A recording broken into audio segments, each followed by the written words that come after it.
Hey, Doug Shoemaker back with the Shoemaker Loan Team at USA Mortgage, and we are in the loan process series where we go over each step of the loan process with you. We just finished going over the full-blown pre-approval process with you, so if you've gone through our full pre-approval process, some of the items I'm getting ready to talk about in just a second here won't apply to you because we will have already gone through some of it. But if you missed the full pre-approval, if you've just been pre-qualified, then here's what's going to happen.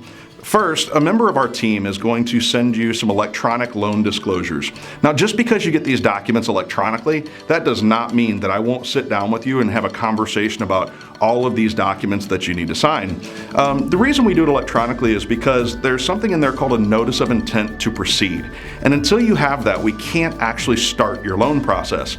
So I do suggest that you go ahead and get through that piece of it and get those electronically signed so we can start your loan process, and then reach out to me or a member of my team and we'll set a time where you can come in and I'll go through the entire thing with you.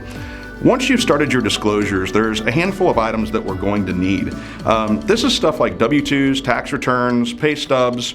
Now, in a lot of cases, we do use some technology that's really, really cool, and it allows us to not even have to ask you for like bank statements or your earnest money check, or if there's different deposits that we need copies of. It allows you to sign into the system and gives us access to all that stuff. We can explain that more when we talk, but once we've got all this information, we're going to go ahead and send this to our actual loan processor. She does an amazing job. She'll be reaching out to you regularly if she's got any questions. You can still reach out to me if you have any questions. But the reason we ask for so much stuff up front is so we don't have to ask for as much stuff later. So do know, anytime you give us this documentation, it could always cause additional questions. So if you submit a bank statement and there's a non-payroll deposit on that bank statement, it could cause the processor or underwriter to have additional questions. It's very normal. If this happens throughout your process and you do have questions, always feel free to reach out to me.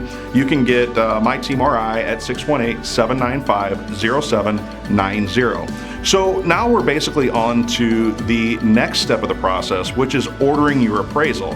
So if you have any questions along the way, feel free to reach out to my team, but stay tuned because in a day or so, we'll have a video out that explains what it means to order your appraisal and what that process looks like.